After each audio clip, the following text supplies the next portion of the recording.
Hello friends, welcome to Moumita's kitchen. আশা করি তোমরা সবাই খুব ভালো আছো, আমিও খুব ভালো আছি। আবারও চলে এসেছি আরেকটি নতুন রেসিপির সাথে। আজকের রেসিপি মোচার ঘন্ট।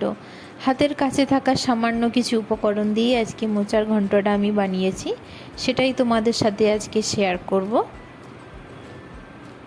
মোচার ঘন্ট বানানোর জন্য আমি প্রথমেই নিয়েছি মোচাটাকে কেটে নেওয়ার পরে একটা পাত্রে লবণ আর হলুদ দিয়ে এটাকে আমি 10 থেকে 15 মিনিট ভিজিয়ে রেখেছিলাম।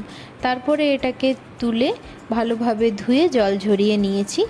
মোচাটাকে যদি লবণ আর হলুদ জলে চুবিয়ে রাখো তাহলে মোচার যে কষটা সেটা কিন্তু একদমই থাকে না, আর কালারটাও খুব সুন্দর হয়।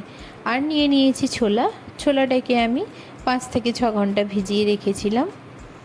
এরপরে মোচাটাকে আমি নিয়েছি একটা কড়াই। এটাকে এবারে আমি একটু ভাপে হালকা করে সেদ্ধ করে নেব। আর এখান থেকে যে কষ জলটা বেরোবে সেটাকেও কিন্তু আমি ফেলে দেব। তার ফলে মোচার যদিও কষা ভাব থাকে সেটা কিন্তু একদমই থাকবে না। আর নিয়েছি একটা মিডিয়াম সাইজের আলু, একটা মিডিয়াম সাইজের টমেটো আর একটা মিডিয়াম সাইজের পেঁয়াজ, যেটাকে আমি কুচি করে নিয়েছি। এখানে কিন্তু আমি রান্নাটাতে বেগুনও অ্যাড করব, যেটা কিন্তু স্কিপ করা হয়ে গেছে।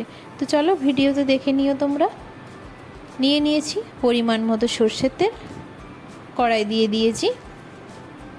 রান্নাটা কিন্তু অবশ্যই সর্ষের তেলে করবে, তাহলে কিন্তু খেতে খুব ভালো হবে। তেলটা খুব ভালোভাবে গরম হয়ে এলে এর মধ্যে ফোড়নে দিয়ে দেব কালো জিরে আর তেজপাতা, দিয়ে দেবো গোটা গরম মশলা, একটা এলাচ আর 3-4টে লবঙ্গ দিয়ে এটাকে খুব ভালোভাবে ভেজে নেব। তোমরা ফোড়নে চাইলে শুকনো লঙ্কা ইউজ করতে পারো। এরপরে দিয়ে দেব কুচিয়ে রাখা পেঁয়াজটা একটু ভেজে নেব, একটু কালার চেঞ্জ হবে। তারপর এর মধ্যে আমি দিয়ে দেবো ছোলাটাকে। আমি রান্নাটার জন্য 2 মুঠো ছোলা ইউজ করেছি। এই ছোলাটাকে দিয়ে একটু নেড়ে নেব, দিয়ে এর মধ্যে অ্যাড করে দেব কুচিয়ে রাখা আলুটা দিয়ে দেওয়ার পরে দিয়ে দেব অল্প একটু লবণ, যাতে ছোলা আর আলুটা সেদ্ধ হয়ে যায়।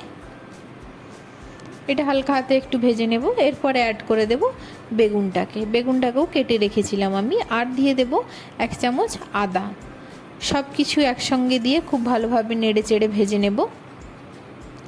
দিয়ে দেব টমেটোটা গলতে গলতে আমি এখানে যে রেগুলার মশলাগুলো রান্নায় ইউজ করি সেগুলো দিয়ে দেবো এক এক করে। দিয়ে দেব 1/2 টিস্পুন হলুদ, আর দিয়ে দেব 1 টিস্পুন লঙ্কার গুঁড়ো। ঝালটা কিন্তু অবশ্যই তোমাদের পরিমাণ মতো দিও। আর দিয়ে দেব কয়েকটা কাঁচা লঙ্কা। এবারে সামান্য ধনে আর জিরের গুঁড়ো দিয়ে এটাকে এবারে মোচাটাকে ঢেলে দেব। মোচাটাকে ঢেলে দিয়ে খুব ভালোভাবে নাড়াচাড়া করে মিশিয়ে নেব। এটা কিন্তু এবারে আমি লো টু মিডিয়াম আঁচেই রান্না করব, কারণ মোচাটাকে মজতে একটু সময় লাগে। সেই জন্য লো টু মিডিয়াম আঁচে এটাকে নেড়ে চেড়ে ভালো করে রান্নাটাকে করে নেব। অল্প আঁচে করার ফলে তরকারিটা কিন্তু লেগে যাওয়ারও ভয় থাকবে না।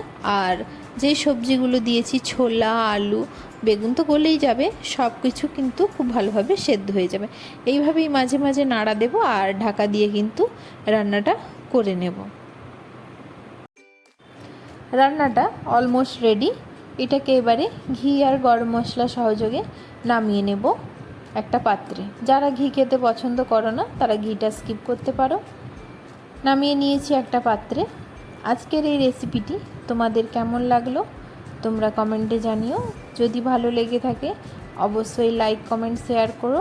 চ্যানেলটা যদি ভালো লেগে থাকে অবশ্যই সাবস্ক্রাইব করো। আরও নতুন নতুন রেসিপির সন্ধান পেতে ফলো করতে থাকো মৌমিতাস কিচেন। আজকের মতো এই পর্যন্তই। সবাই ভালো থেকো, সুস্থ থেকো, সাবধানে থেকো। আবারও দেখা হবে অন্য একটি রেসিপির সাথে।